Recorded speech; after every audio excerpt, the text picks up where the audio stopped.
Hello my dear friends, welcome to the Indian advance studies. आज मैं आपको इस वीडियो में बताने वाली हूँ RPFSI के बारे में पूरा डिटेल्स में कि इसके प्रोसेस कैसे और किस तरह से होते हैं।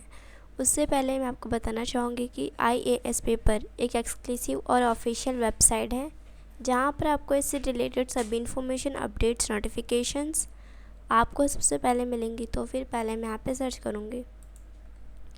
सर्च करते ही मैं यहाँ पे न्यू टैब में ओपन हो गई हूँ जहाँ पे लिखा है IASpaper.net करियर। फिर मैं यहाँ पे क्लिक करूँगी। क्लिक करते ही मैं यहाँ पे न्यू टैब में ओपन हो गई हूँ जहाँ पे लिखा है RPFSI recruitment 2022 notification, vacancy, application dates, eligibility and salary. आज मैं आपको इस वीडियो में इन सब के बारे में बताने वाली हूँ स्टेप बाय स्टेप कि इसके प्रोसेस कैसे और किस तरह से होते हैं। यहाँ पे इसका कुछ इंट्रोडक्शन दिया गया है, आप यहाँ पे देख सकते हैं। फिर आते हैं टेबल ऑफ कंटेंट पे।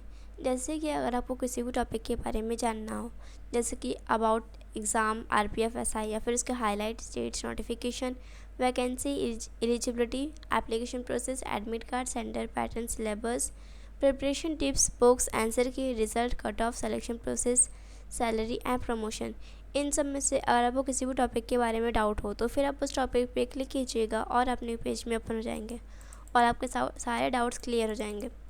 फिर यहाँ पे दिया गया हाइलाइट्स, जैसे कि पोजीशन नेम, कौन से पोजीशन का है, तो sub inspector in level 6 to 6 of 7th CPC and directing body ministry of railways.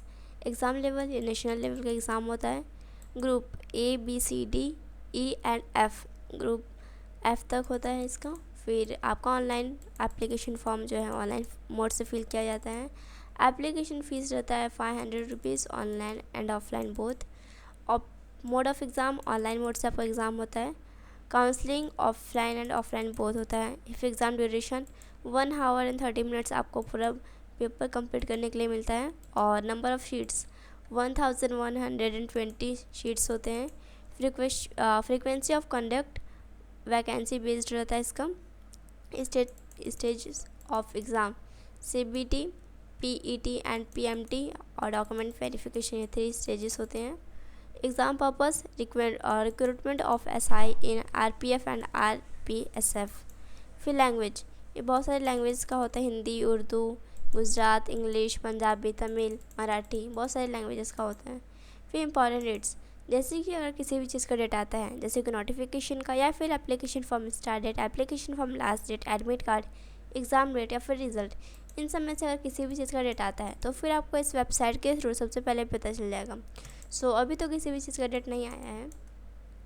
फिर हम आते हैं नोटिफिकेशन में। नोटिफिकेशन PDF किस तरह आपको डाउनलोड करना रहता है, कौन से वेबसाइट के थ्रू डाउनलोड करना रहता है, इसमें क्या क्या आपको इन्फॉर्मेशन फिल करना रहता है।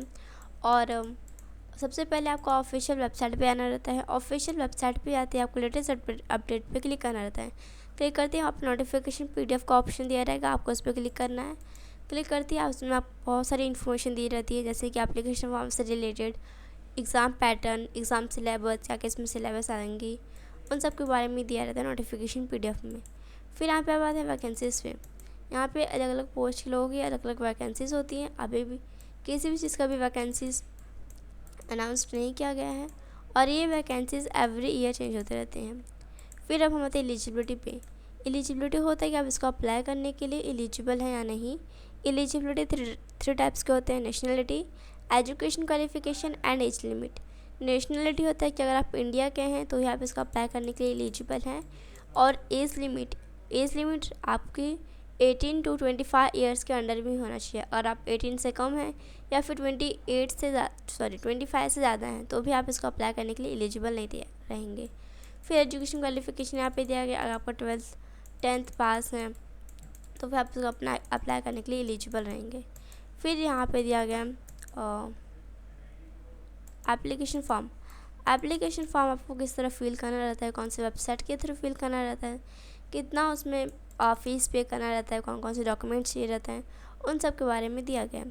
तो सबसे पहले आपको ऑफिशियल वेबसाइट पे आना रहता है। ऑफिशियल वेबसाइट पे आते ही आपको अपना रजिस्ट्रेशन नंबर और अपना पासवर्ड टाइप करना रहता है। उसके बाद आप अप्लाई ऑनलाइन पे क्लिक कीजिएगा। क्लिक करते आप न्यू पेज में ओपन हो जाएंगे जहाँ पे आपको अपनी सारी इन्फॉर्मेशन फिल करनी रहती है, जैसे कि name, date of birth, parents name, classification, training board, class 10th, move number and versatile number, फिर ईमेल आईडी और पासवर्ड, सारी इन्फॉर्मेशन फिल करनी रहती है।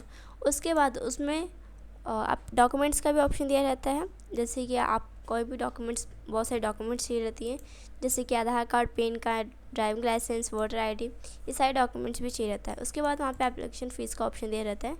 आप जिस भी कैटेगरी से बिलोंग करते हैं, जैसे अगर आप जनरल कैटेगरी से बिलोंग करते हैं तो फिर आपकी फ़ीस रहेगी 500 मेल के लिए, एंड SC ST OBC के लिए अगर आप कैटेगरी से हैं तो फिर आपकी फ़ीस रहेगी 250 मेल के लिए, and general ST SC and OBC के लिए 250 रहेगा फीमेल के लिए।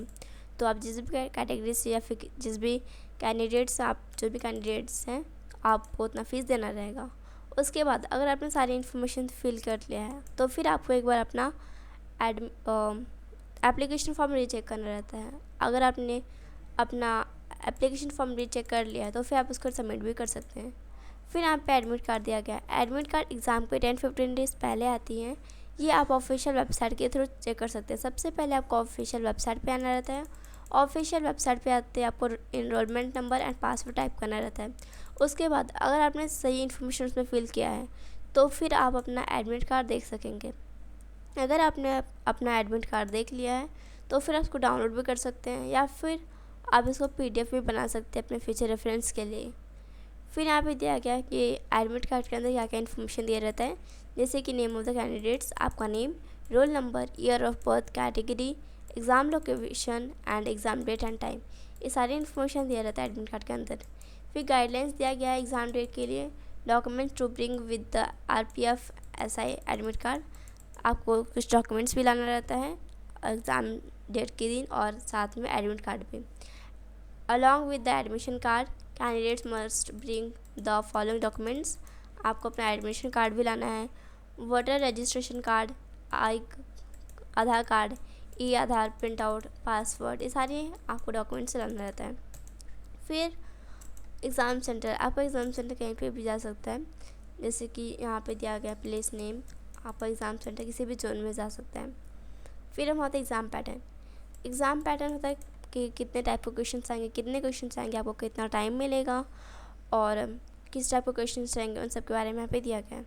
जैसे जनरल अवेयरनेस यहाँ पे 50 क्वेश्चन है, अर्थमेटिक के लिए 35 question and general intelligence and reasoning के लिए 35 क्वेश्चन, टोटल हुआ आपका 120 मार्क्स का। फिर यहाँ पे आप आते हैं सिलेबस, कौन कौन से सिलेबस आपके लिए इंपॉर्टेंट है, जैसे कि यहाँ पे दिया गया ज्योग्राफी ऑफ इंडिया, फिर economics, polity, constitution of India, sports, history of India, arts and culture. फिर यहाँ पे दिया अर्थमेटिक के लिए दिया गया है, जनरल इंटेलिजेंस है, फिर प्रिपरेशन टिप्स दिया गया है कि आपको किस तरह से हर एक सब्जेक्ट के लिए प्रिपेयर करना रहता है, क्या क्या चीज़ें करनी रहती हैं और क्या क्या चीज़ें अपने स्टडी के टाइम नहीं करनी रहती, उन सब के बारे में यहाँ पे दिया गया। फिर अब हम आते हैं आंसर की एग्ज़ाम के बाद और रिज़ल्ट के पहले आता है, या आप ऑफिशियल वेबसाइट के थ्रू चेक कर सकते हैं। सबसे पहले आपको ऑफिशियल वेबसाइट पे आना रहता है। ऑफिशियल वेबसाइट पे आते ही आपको लेटेस्ट अपडेट पे क्लिक करना रहता है, जहाँ पे आपको RPF SI आंसर की 2022 आपको क्लिक करना रहता है। क्लिक करते ही आपको अपना date of birth, name, captcha या फिर कोड, ये सारी इन्फॉर्मेशन आपको फिल करनी रहती है। अगर आपने सही इन्फॉर्मेशन फिल किया है, अपना कैप्चा अगर आपने सही दिया है तो फिर आप अपना आंसर की देख सकेंगे, और अगर आपने अपना आंसर की देख लिया है तो फिर आप इसका प्रिंट आउट भी निकाल सकते हैं या फिर PDF भी बना सकते हैं अपने फ्यूचर रेफरेंस के लिए, क्योंकि आपको ये कभी भी काम आ सकता है। फिर हम आते हैं रिज़ल्ट पे। रिज़ल्ट एग्ज़ाम के कुछ दिन बाद आती हैं, या आप ऑफिशियल वेबसाइट के थ्रू चेक कर सकते हैं। यहाँ पे दिया गया है RPF constable and SI result on the RPF official website पे रहता है। फाइनल मेरिट लिस्ट रहता है, उसके बाद आपको उसमें अपना नेम, रोल नंबर फिल करना रहता है। अगर आपने इन्फॉर्मेशन सही फिल किया है तो फिर आप अपना रिज़ल्ट देख सकेंगे। यहाँ पे हर एक ग्रुप के लिए दिया गया है, और अगर आपने सही देख लिया है अपना रिज़ल्ट तो फिर आप उसका प्रिंट आउट भी निकाल सकते हैं या फिर डाउनलोड कर सकते हैं अपने फ्यूचर रेफरेंस के लिए। फिर यहाँ पे दिया गया है कट ऑफ मार्क्स, जैसे कि यहाँ पे दिया गया है अगर आप OBC से बिलोंग करते हैं और आप ग्रुप A हैं तो फिर आपका मार्क्स 25.53 से ज़्यादा ही आना चाहिए। अगर आपको इससे कम मार्क्स आया तो फिर आप मेरिट लिस्ट में आपका नेम नहीं आएगा और आप इसमें सेलेक्ट नहीं हो पाएंगे। फिर यहाँ पे सिलेक्शन प्रोसेस दिया गया है कि किस तरह से आप सेलेक्ट होंगे। अगर आप prelim exam, main exam, document verification और सब चीज़ में अगर आप पास हो गए हैं, अच्छे नंबर से, आपके साथ डॉक्यूमेंट्स भी सही हैं, तो फिर आप इसमें सेलेक्ट हो जाएंगे। फिर यहाँ पे दिया गया सैलरी, अलाउंस एंड बेनिफिट्स। क्या क्या आपको इसमें बेनिफिट्स रहता है और आपको कितनी पेमेंट रहती है, कितनी सैलरी रहती है और आपका क्या क्या इसमें ड्यूटीज़ रहते हैं, उन सब के बारे में यहाँ पे दिया गया। फिर प्रमोशन, कुछ टाइम बाद आपको किसी भी पोस्ट में प्रमोशन हो जाएगा। जैसे कि अगर आप सब इंस्पेक्टर हैं तो फिर आपका इंस्पेक्टर में हो जाएगा, फिर सर्कल इंस्पेक्टर में, जोनल इंस्पेक्टर में, किसी भी में भी आपको प्रमोशन हो सकता है। फिर यहाँ पे कुछ FAQ क्वेश्चन दी गई हैं जो आपके लिए बहुत ज़्यादा इंपॉर्टेंट रहती हैं। सो इसकी लिंक डिस्क्रिप्शन में दी गई है, आप वहाँ पर जाकर चेक कर सकते हैं। Thank you so much for watching my video. Thank you.